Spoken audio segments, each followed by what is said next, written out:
Om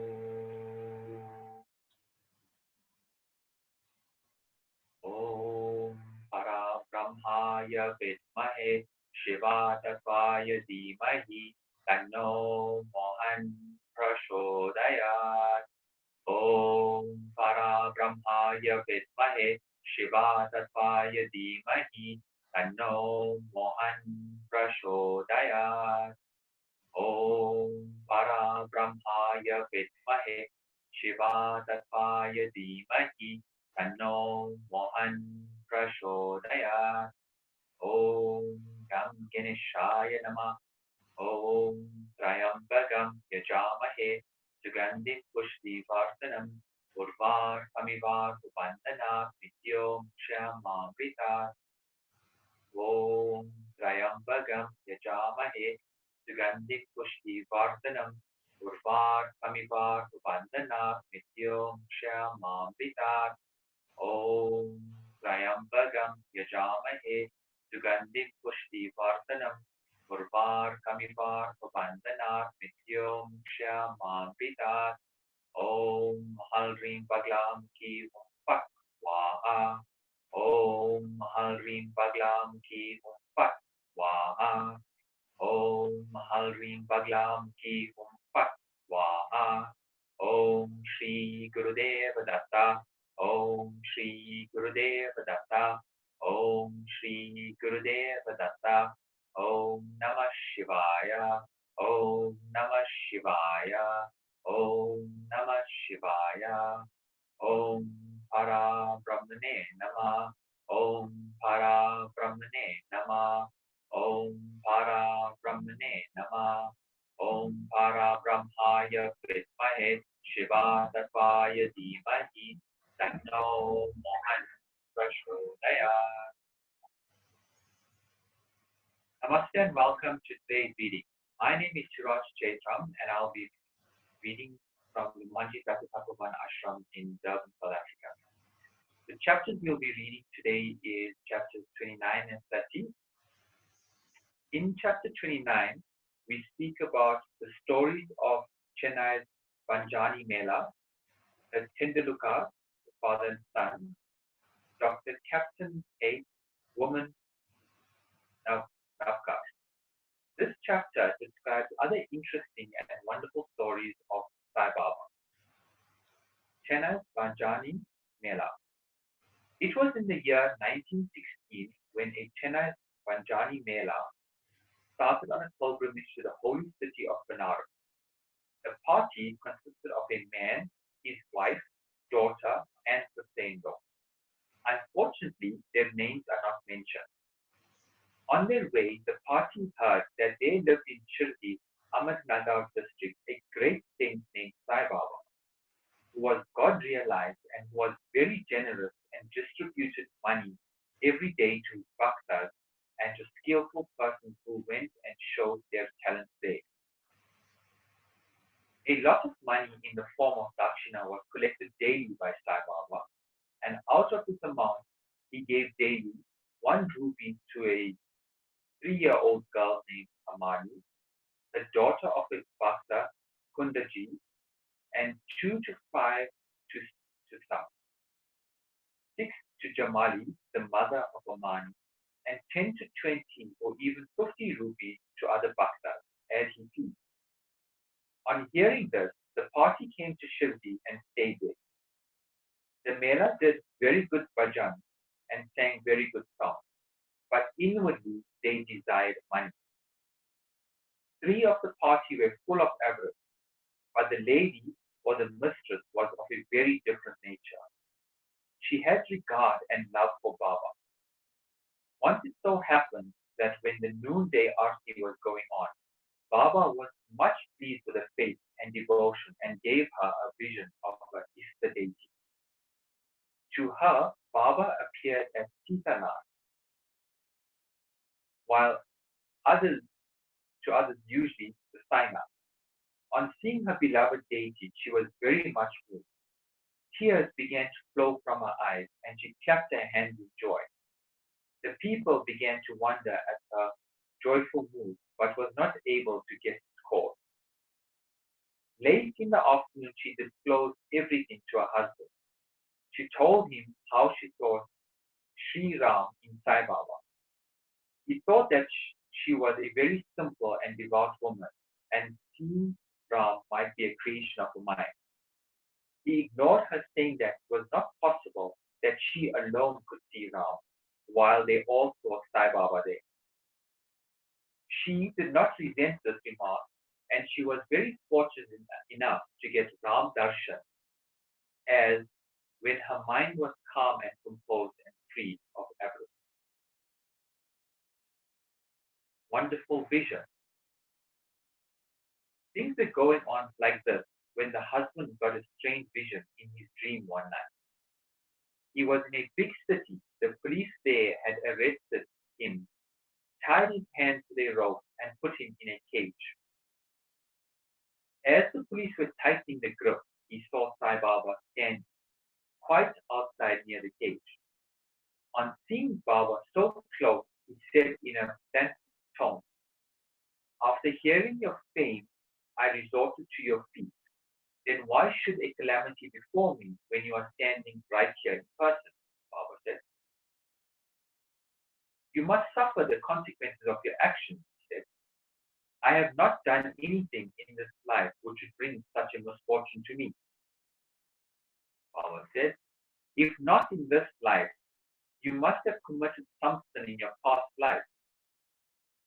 He replied, "I do not know anything of my past life, but assuming that I did commit some sin, then why should it not be burnt and destroyed in your presence, as happens to dry grass before fire?" "Baba, have you got such a faith?" He, "Yes." Baba then asked him to close his eyes. No sooner did he shut them than he heard a thumping sound of something falling down, and opening his eyes, he saw that he was free and the police had fallen down, leaving. Being much frightened, he began to look at Baba, who said, "Now you are well caught. Officers will now come and arrest you." Then he begged, "There is no other savior except you. You saved me anyhow." Then Baba asked him again to close his eyes. He did so, and when he opened them, he saw that he was free, out of the cage, and then Baba was by his side. He then fell at Baba's feet. Baba then asked him, "Is there any difference between this namaskar and your previous one? Think well and then reply." He said, "There is a lot of difference. My former namaskars were offered with the object of getting money from you, but the present namaskar is one offered to you as God. Besides, earlier I thought resentfully that you, being a Mohammedan, were spoiling us, the Hindus. Baba, do you not believe in your mind Mohammedan God?" He said, "No." Then Baba said, "Have you not got a panja in your house that you do not worship in the same tabut, which is a Moriam festival? Also, there is in your house another deity by the name of Kadabibi, who you appropriate and appease on marriage occasions and other festivals. Is it not so?" He admitted all of this. Then Baba said, "What more do you want?" Then a desire arose in his mind to get the darshan of his Guru Ramdas. When Baba asked him to turn back and see, and then when he turned around, lo, Ramdas was in front of him. No sooner did he bend to fall at his Guru Ramdas' feet, vanished. Then he inquisitively asked Baba, "You look old. Do you know your age?" "Baba, what do you say? I am old? Just race with me and see." On seeing this, Baba began to run, and he too followed. Baba disappeared in the dust raised by his footsteps while running, and at that moment, man was awakened. After waking up, he began to think seriously about the dream vision. His mental attitude was completely changed, and he realized the greatness of Baba. After this, his doubting tendencies disappeared, and pure devotion to Baba's feet descended on his mind.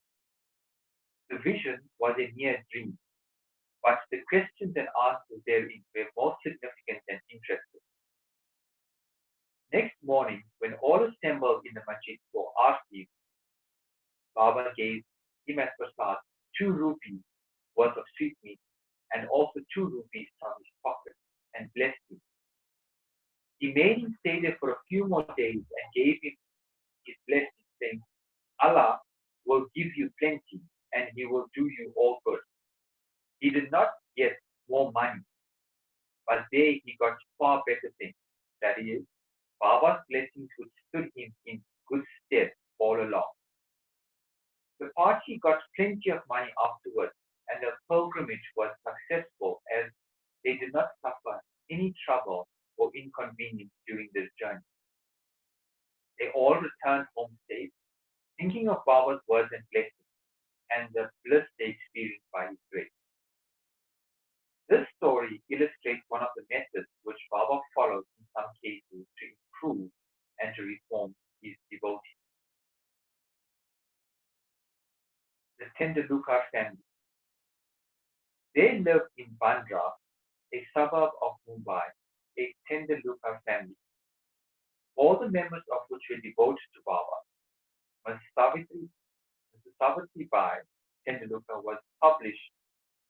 has published a Marathi book named Sri Sai Sat Bhajan Mala, containing 800 abangans and vedas describing the leelas of Baba. It is a book worth reading by those who are interested in Baba. The son, Babu Tendulkar, was studying hard every day and night and wanted to appear for the medical examination. He consulted some astrologers. On examining his horoscope, they told him that the stars were not favorable that year and that he should appear for the next examination next year. And he will be certainly successful. This cast a gloom over him and made him restless. A few days afterwards, his mother went to Shirdi and saw Baba. Amongst other things, she mentioned the gloomy and morose condition of the son who was to appear for the examination in a few days. On hearing this, Baba said to her, "Tell your son to believe me, to throw aside horoscopes and predictions of the astrologers and palmers and go on with his studies. Let him appear for the examination with a calm mind. He is sure to pass this year. Ask him to trust me and not get disappointed." The mother returned home and communicated Baba's message to her son. Then he studied hard and in due course appeared for the examination. In the written papers he did well, but being overtaken by doubt, he then thought he would not secure sufficient marks to pass it. So he did not care to appear for the whole examination, but the examiner was after him. He sent a word to a fellow student stating that he had passed in the written examination and that he should appear for the oral. The son, thus being encouraged, appeared for the oral examination and was successful in it also. Thus he got through the examination that year successfully by Baba's grace, though the stars were against him as indicated. It is to be noted here that doubts and difficulties surround us just to move us to confirm our faith. We are tested, as it were. If we only hold on steadily to Baba with full faith and continue our endeavors, our efforts will be ultimately crowned with success. The father of this boy, Raghunatha, was serving in some foreign mercantile firm in Mumbai. As he grew old, he was not able to attend to his work properly, and so he had to take leave and rest. As he did not improve during the period of leave, a further extension of leave or premature retirement from service was inevitable. The chief manager of the firm decided to retire him on pension as he was old and a reliable servant. The question regarding the amount of pension to be given was under consideration. He was getting 150 rupees per month, and his pension that is half the amount, 75 rupees, would not be enough to meet the expenses of the family. So they were all anxious about this matter. 15 days before the final settlement, Baba appeared to Mrs. Tendaluka in a dream and said, I wish that 100 rupees should be settled as pension. Will this satisfy you? She replied, why ask me this? We trust in you. Though Baba said that 100 rupees, still he was given 10 rupees more as a special case. Such wonderful love and care that Baba exhibits towards his Bhakta. Captain Haight. Captain Haight, who was staying in Bikaner, was a great devotee of Baba.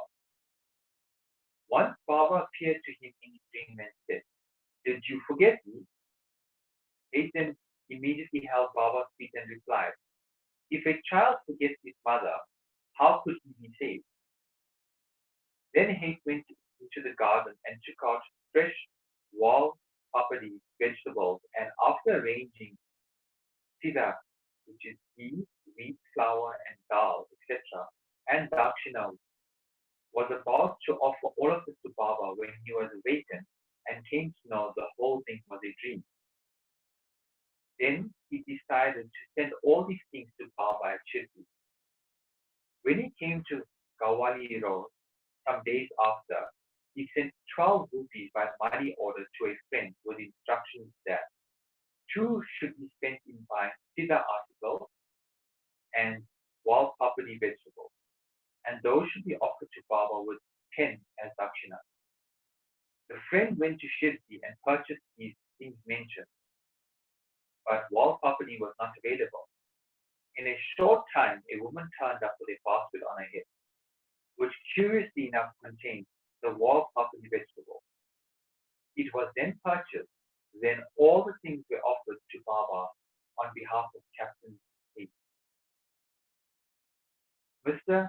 Nimonkar prepared the Navidya next day and offered the same to Baba. All the people were surprised to see that Baba, while dining, took and ate wild property and did not touch the rice and other things. Haight joy knew no bounds when he learned this from his friend. Consecrated rupee.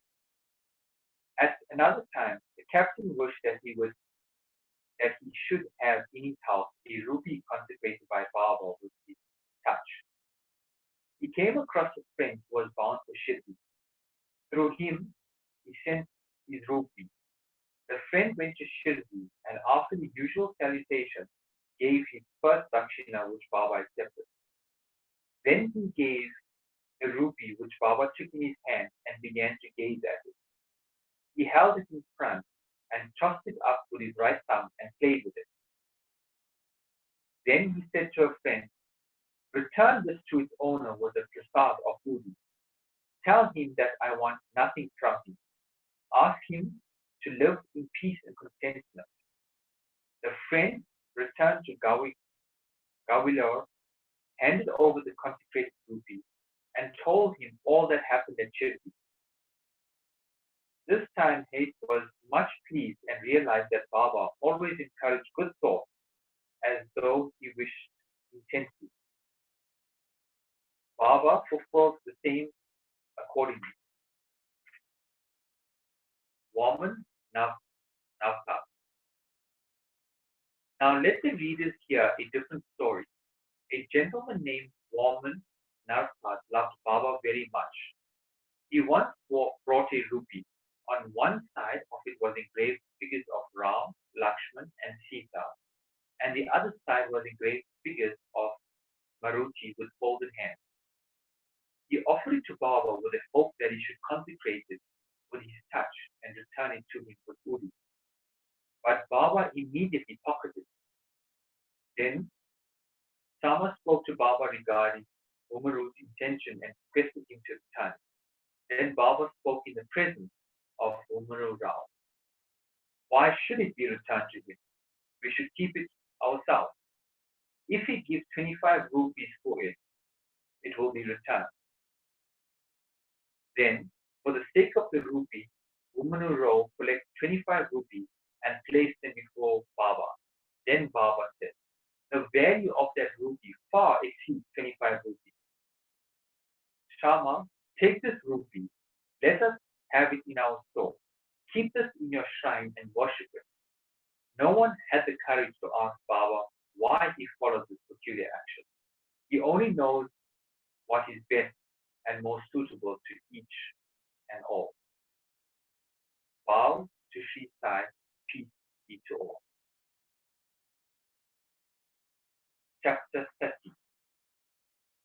Drawn to Shirdi. Kakaji Vidya of Bani. Rawal Punjabi of Mumbai.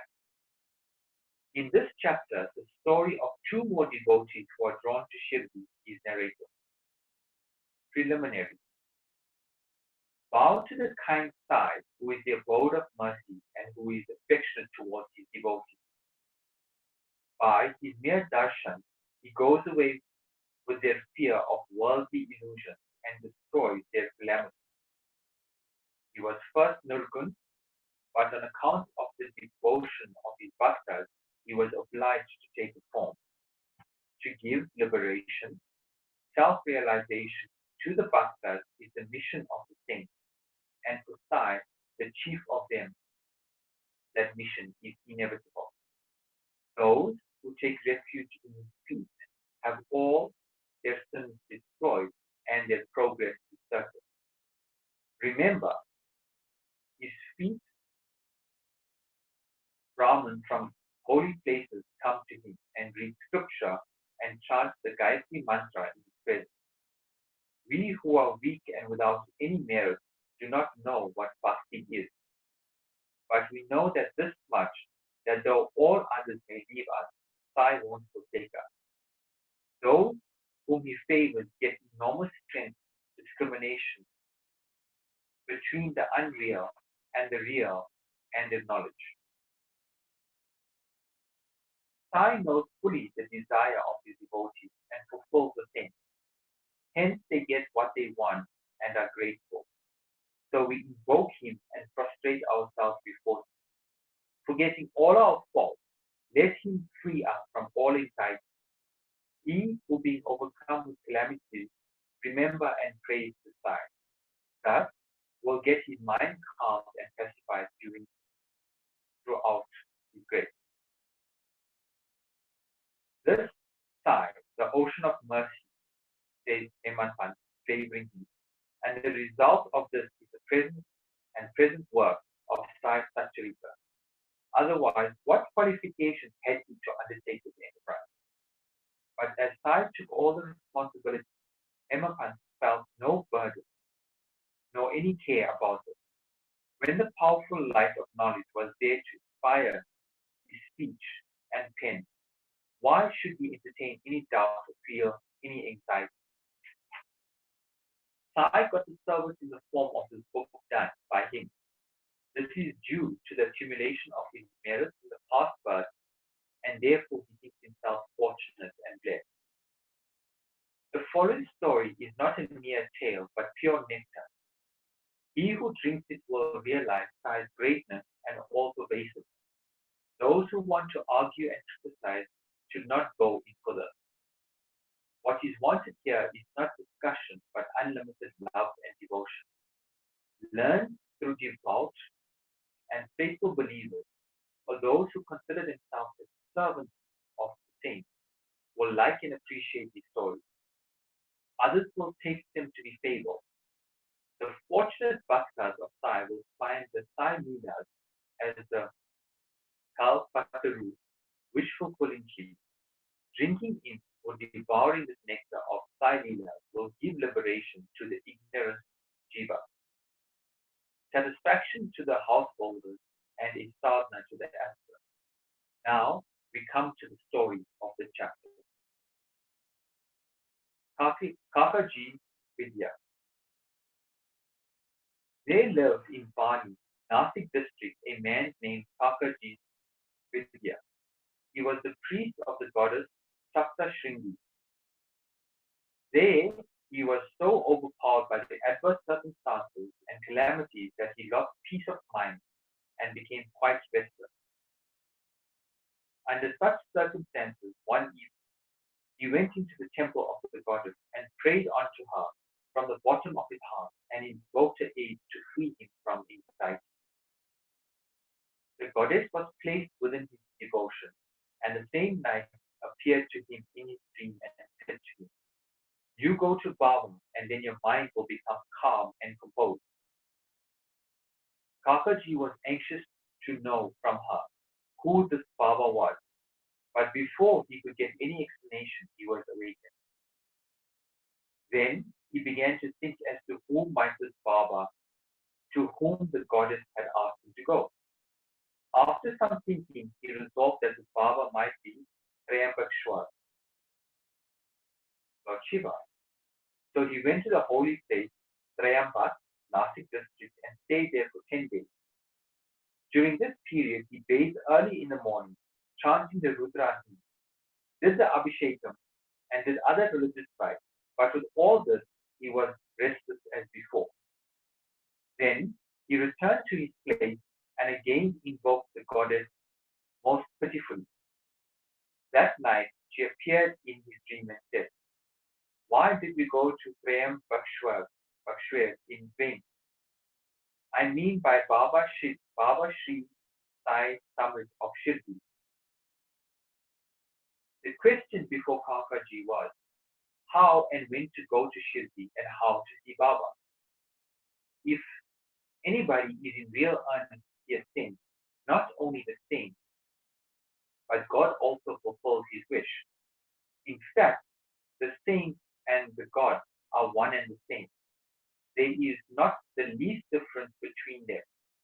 If anybody thinks that he will go on his own wish and see a saint, that will be a mere boast. Unless the saint wills it, no one is able to go and see him. Even the leaf of the tree won't move without his bidding. The most anxious, the more anxious a Bhakta is for the visit to the saint, the more devout and faithful he is, the more speedily and effectively is his wish satisfied to his heart's content. He who invites anybody for a visit also arranges everything for his reception. And so it happens with Kakaji. Shama's vows.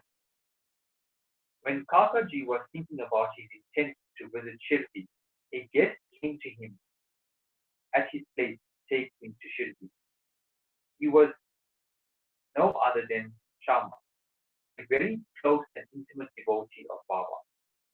How he came to Vani at this juncture we shall see.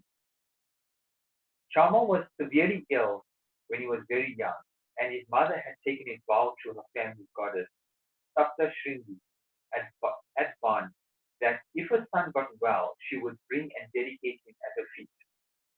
Then some years after, the mother herself suffered some very much ringworms on her breast. At that time, she took another vow to her deity that if she got all right, she would offer her 2 silver breasts. These 2 vows remained unfulfilled. At her deathbed, she called her son Shama and drew attention to the vow. And after taking a promise from him that he will fulfill them, she breathed her last.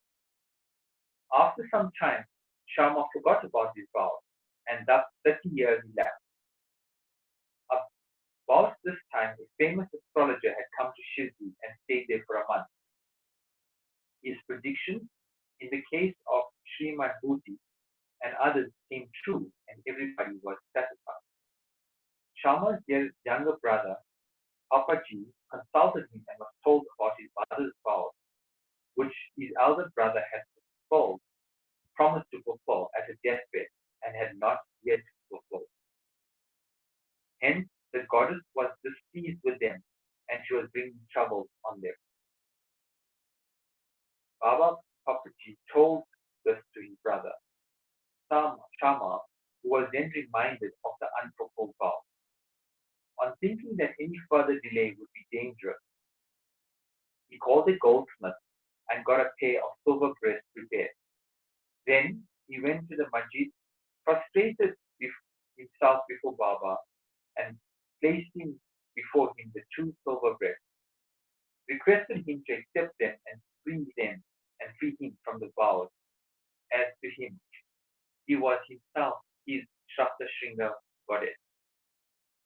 Then Baba insisted upon him to go himself to the temple of, of Shakta Shringi and offer them at the feet of goddess. Thus, after taking Baba's permission and Udi, he left the one. And while searching for the priest, reached Kakaji's house. Kakaji was then very anxious to visit Baba, and Shama went there to see him at the very time. What a wonderful coincidence was this! Kakaji asked him who he was and whence did he come, and so on learning that he came from Shirdi, he at once embraced him. So overwhelmed was he with love. Then they talked about Sai Leelas, and after finishing the rites of Shama's vow, they both started for Shirdi.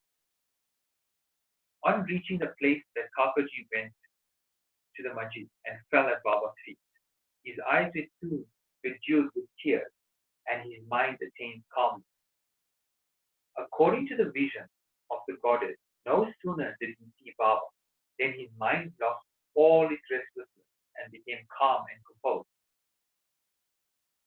Kakaji began to think in his mind, what a wonderful power is this? Baba spoke nothing. There was no question and answer, no benediction pronounced. The mere darshan itself was so conducive to happiness. The restlessness of my mind disappeared by his mere darshan. Conscious of joy came upon me. This is what is called the greatness of darshan. His vision was fixed on Sai's feet, and he could utter no word. Hearing Baba's leelas, his joy knew no boundaries.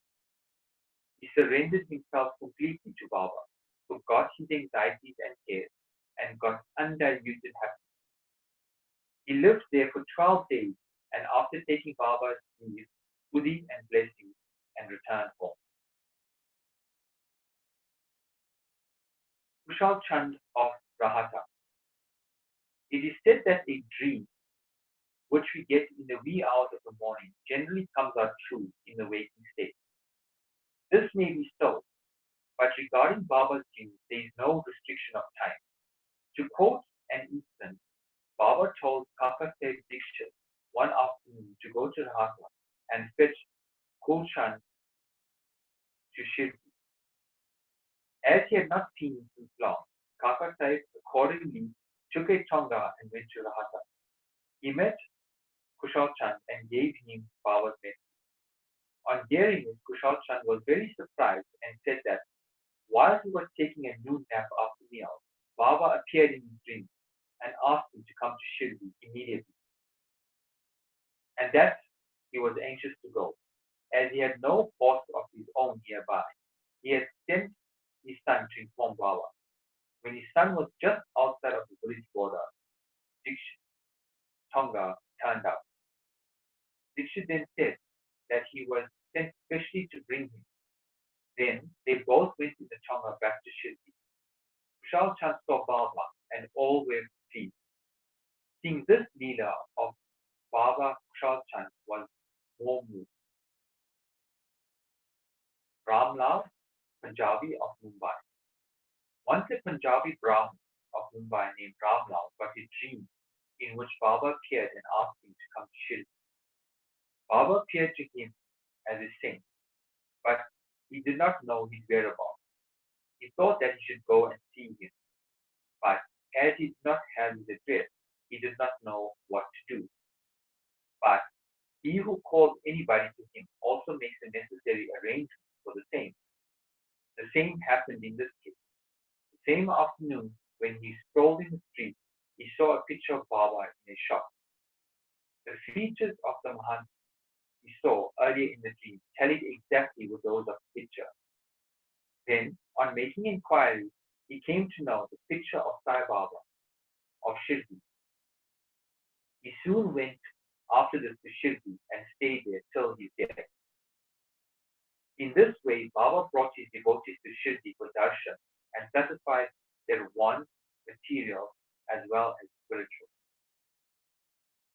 Bow to Sri Sai, peace be to all. Om Para Brahmaya Vidmahe Shiva Tattvaya Dhimahi Tanno Mohan Prachodayat.